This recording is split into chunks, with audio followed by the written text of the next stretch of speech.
18 veterans commit suicide each day, 126 each week, and 6,552 each year.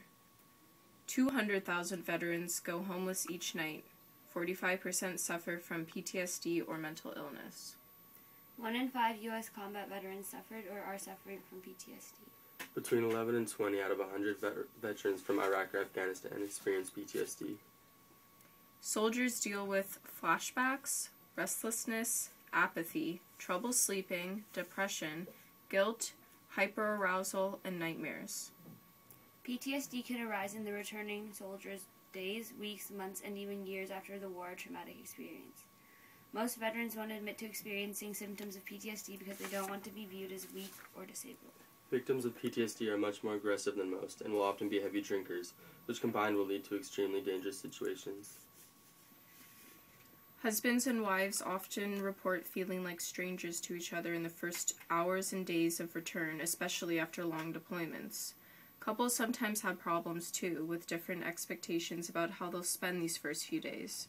A service member looking forward to an escape from the rigid routine of deployment, for example, might not react well to a spouse's tightly scheduled plans for the first few days after return.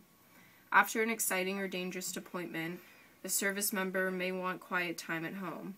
After a dull deployment, the service member may want to get out and do all the activities he or she has been missing. Both partners may have trouble with expectations about how quickly the returning service member will take on household tasks. Some service members may want to be included in family decisions right away, while others may want to get involved again more gradually, allowing their partners to make decisions for them for the first couple of months. The partner at home may be eager or reluctant to give up some of these decision-making roles. Reunions can be especially challenging if the deployment was longer or more dangerous than usual, if the deployment created serious money problems for the family, if communicating back home was more difficult than expected, if the deployment is just the latest in a series of deployments, or if there are feelings of jealousy or rumors of infidelity. Without these special strains, reunions are generally much less stressful. The initial reunion often is happy, but because the expectations on all sides are so high, it can also be disappointing. The list of opportunities for crushed hopes is a long one.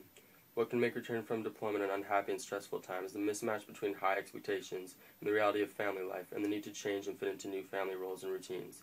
But knowing this is also the key to making the return a happy time, with a minimum of stress and disappointment.